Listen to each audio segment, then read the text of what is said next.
ये खेलते खेलते आए थे 9 तारीख को। यानी ये चाइनीज पे अटैक हुआ है। इस दौरान तलखियां रहीं चाइना की और भारत की मुख्तलिफ इलाकों में, ख़ास तौर पे जो ये जो साबिका LAC होती थी, तो उसके आप समझ लें कि लद्दाख के इलाके में, यानी मशरकी इलाके में, और इसका जो मगरबी हिस्सा है वो ज़ाहिर है कि वो इलाका है जिसको अरुणाचल प्रदेश कहते हैं। अब जनाब क्या हुआ है कि वहां पर लड़ाई हुई है, जंग हुई है, झड़पें हुई हैं, झड़पें। गलवान के बाद पहली दफा क्लैशेस हुए हैं जिसमें जख्मी हो गए हैं कई। अच्छा, अब इतलात वहां से जो लोगों से बात हो रही है, कुछ वो कहते हैं कि जान मारे भी गए हैं फौजी। लेकिन ये बड़ी बड़ी अजीब और बड़ी अफसोसनाक बात है कि ये फिर मौसम सरमा के अंदर बहुत, ये तो सर्दियों में, वो उस वक्त तो सर्दियां नहीं थी, बर्फ पिघल, सर्दियों के मौसम में फिर, और बिल्कुल मुख्तलिफ जगह पे, यानी एक लद्दाख एंगेज है यहां पर, और अब ये दूसरा जो बिल्कुल अरुणाचल प्रदेश पे, और ये वो जगह है जिसके नीचे वो तमाम ये 7 बहनें। We were not expecting that like this कि ऐसा कुछ हो सकता है, और अभी इस मौसम में हो सकता है जब दोनों साइड पे शायद बहुत ज्यादा माइनस में टेम्परेचर है, बर्फ पड़ी हुई है और सारा कुछ है। ठंड का सीजन होता है और टेम्परेचर वहां पे इस लेवल पे पहुंच जाता है जहां पर आपके गन्स जैम हो जाएंगी, टैंक्स चलने बंद हो जाते हैं, वो -60 -50 टेम्परेचर वहां पहुंच सकता है। ये तवांग का एरिया है, अरुणाचल प्रदेश का एरिया, जहां पर रिलेटिवली काम रहता है, ज्यादा टेंशन रहती है लद्दाख साइड पे। उस एरिया में चाइना को ये लगा कि इंडिया टोटली इल प्रिपेयर्ड है, हम लोग एक इनकर्जन करते हैं। 300 लोग चाइना की तरफ से, 300 चाइना के फौजी आए, इंडिया में इनकर्जन करने की कोशिश की। 300 लोगों के सामने हमारा नॉर्मल पेट्रोल नहीं टिक सकता था। 20 आदमी, 15 आदमी, 30 आदमी नहीं टिक सकते थे। इंडिया को इनकर्जन का पहले से शक था, इंडिया के भी उससे ज्यादा लोग मौजूद थे।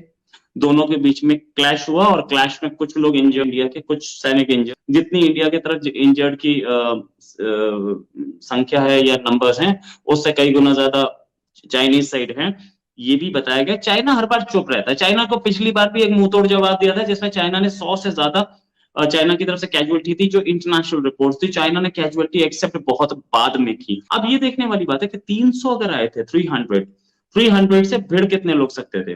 300 के सामने कम से कम 250 होने चाहिए थे, तब बराबरी का होता। तो इंडिया नॉर्मल पेट्रोल पे नहीं था, इंडिया के लोग वहां पे थे और इंडिया अच्छी तादाद में थे, जो कि हम लोगों ने स्ट्रेच किया। अगर 10-15 होते तो वो उठा के ले जा सकते थे, 15 तो कहीं मैच नहीं करते। इन्हें लगा ठंड है, इन्हें लगा बर्फ है, भारतीय तैयार है नहीं है, भारतीय प्रिपेयर्ड है नहीं है, भारतीय कहीं हमारे दोस्ती का चूरन तो नहीं खा रहे, कहीं हमारी बातचीत की अफीम तो नहीं सूंघ रहे। तो 300 लोग आए थे। देखिए आपकी बात, फिर वही बात है, 300 लोग आए थे, तो इनको यहाँ पे रोका गया। कुछ पॉइंट है जो इनका परसेप्शन है, LAC है हमारी यहीं पर, यहाँ 2003 या 2006 से इसको हमने मान लिया, ठीक है ये एरिया आपका, ये हमारा एरिया हमारा। तो 2006 से आप लगाइए करीब करीब 17-18 साल हो गए, कोई नया मसला नहीं है कि कल परसों का है। अब अभी बर्फ आई है, इनको देखना था इंडिया की तैयारी कितनी है। 300 लोग आ गए, फिर इन्होंने गलवान वाली हमाकत करने की कोशिश की, पर भारतीय फौज की तैयारी देख के ये भाग गए और इंजरीज हुई है। हमारे भाइयों ने मुकाबला किया है इनका, और फिर आउट नंबर थे हमारे, बहुत कम लोग थे, हमारी तो पेट्रोल की छोटी सी टीम हो गई। 300 आए थे। अब फखर भाई 300 आए थे तो सोच समझ के आए थे, खाली तो आए नहीं थे। और ये एरिया आता है सेंट्रल मिलिट्री कमांड के नीचे चाइना का। Central military command directly report to Xi Jinping, central military command directly. तो ऐसा नहीं है कि ये चाइना में पॉसिबल ही नहीं कि लोकल कमांडर इतना बड़ा डिसीजन ले ले, ये इम्पॉसिबल है। 300 लोगों का आना, यहाँ BSF पे फायरिंग होना, यहाँ हमारा ये प्रेडिक्शन भी था कि ये जरूर होगा, वेट एंड वॉच, जितना शी पे प्रेशर पड़ेगा या तो वो थिएटर खोलेगा LAC LOC पे, या खोलेगा साउथ चाइना सी में। ये this was on the very predicted lines and exactly this happened. But मतलब ईश्वर की अनुकंपा है कि कोई डेथ नहीं हुई, किसी की मृत्यु नहीं हुई, और ये फिर जल्दी डिसएंगेजमेंट किया गया, फिर कमांडर लेवल बात भी हुई। पर देखिए वो तो फिर एक प्रोसेस है। पर सवालिया बात यह है कि चाइनीज ने फिर धोखा दिया है, चीनियों ने फिर अपनी औकात दिखा दी है। मैं आपको हमेशा एक ही बात कहता था, मैं हर चैनल में एक ही बात कहता हूँ, we are keeping our gunpowder dry.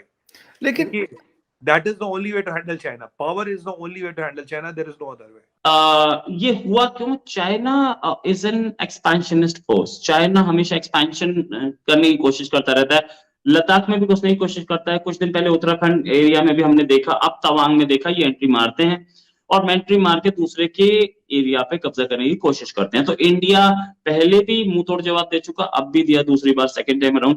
और ये हमें पहले से उम्मीद थी, क्योंकि चाइना के अपने अंदर एक रिवोल्ट चल रहा है, तो वो कहीं ना कहीं इस चीज को इशू को डाइवर्ट करने की कोशिश करेंगे। Xi Jinping third unprecedented term में गए हैं। हमें पता था कि थर्ड अनप्रेसिडेंटेड टर्म लेने का मतलब उनको अपनी ही कम्युनिस्ट पार्टी के लोगों से रिजेंटमेंट फेस करना पड़ेगा, पब्लिक में रिजेंटमेंट फेस करना पड़ेगा, इसलिए वो कहीं ना कहीं बॉर्डर को हीटअप करेंगे। बॉर्डर हीटअप किया गया है, साथ में अभी ताइवान का बॉर्डर और हीटअप होने के चांसेस हैं, और ताइवान इशू पे भी कुछ ना कुछ होगा। इससे पहले उन्होंने प्लेन लेकर के ताइवान के ऊपर से गए हैं और बहुत कुछ किया, और अमेरिका के साथ भी प्रॉब्लम्स क्रिएट हो सकती हैं, ये हमें दिख रहा था। अब जहां तक बात ये कि क्या चाइना एक वॉर में जाने की पोजीशन में है, नहीं। चाइना को भी पता है हम किस लेवल तक इसको हीटअप कर सकते हैं, और अगर वॉर में घुसा तो China will be the eventual loser, because problems China के सामने बहुत हैं। वन चाइल्ड पॉलिसी ने चाइनीज आर्मी को क्रिपल कर दिया है, क्योंकि एक बच्चा होता है और वो भी आर्मी में चला जाता है, फैमिलीज उसको सस्टेन नहीं कर पाती हैं। गलवान में जब लोग इनके मारे गए थे, कहा जाता है कि 150 के आसपास मारे गए थे, इंडिया की 20 इंडिया ने कैजुअलिटी तो पहले दिन डिक्लेयर। इंडिया में तो कुछ ऐसा नहीं है कि हमारे 100 मारे जाएं और हम 20 डिक्लेयर करें, इंडिया में तो कुछ ऐसा हो नहीं सकता, हम तो ओपन डेमोक्रेसी है। चाइना में नहीं होता है, चाइना में 100 भी मारे जाए, लेकिन अगर उन्होंने कैजुअलिटी एक्सेप्ट की है तो it is a big thing. That means casualty उन्होंने पूरी एक्सेप्ट नहीं की, लेकिन की है। क्यों उन्हें कैजुअलिटी एक्सेप्ट करनी पड़ी? क्योंकि चाइना की आर्मी में एक प्रॉब्लम आ गई थी कि यार एक बच्चा है, और अगर उसने किसी लेडी से शादी कर रखी है तो लेडी भी तो वन चाइल्ड पॉलिसी के टाइम की ही है, तो देयर आर 4 सीनियर्स जिनको इन दो को ख्याल रखना है, और उसमें भी एक मारा गया। तो आप समझिए कितना प्रेशर आ जाता है उस एक लेडी पर, और army has to take care of it. और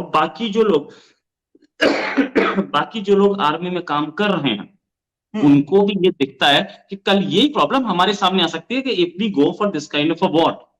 तो वहां आर्मी ने एक रिवोल्ट का डर हुआ, तभी उन्होंने क्या एक्सेप्ट की कि हाँ इतने लोग मारे गए, हम इनके लिए कुछ करेंगे। चाइना अब दोबारा कैजुअलिटी एक्सेप्ट करने की पोजीशन में नहीं है, क्योंकि एक वन चाइल्ड पॉलिसी ने उनकी आर्मी को तो क्रिपल किया। ज्यादातर चाइनीज आर्मी के जो लोग हैं वो गांव के अंदर से आते हैं, शहरों के बच्चे आर्मी ज्वाइन नहीं करते हैं। तो ये अगर आप इस कॉन्फ़िगरेशन को मैच करें तो ये बॉर्डर हीटअप करने का तरीका है।